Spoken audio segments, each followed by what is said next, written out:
You are looking at Julian's pronunciation guide, where we look at how to pronounce better some of the most mispronounced words in the world, like this other curious word. But how do you say what you're looking for today? We are looking at how to pronounce this word and more confusing vocabulary. Stay tuned to the channel to learn more.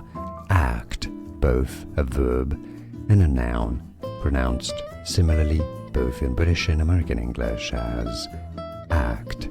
Act. It's easy, and now you know. More videos for you here to learn more. Thanks for watching.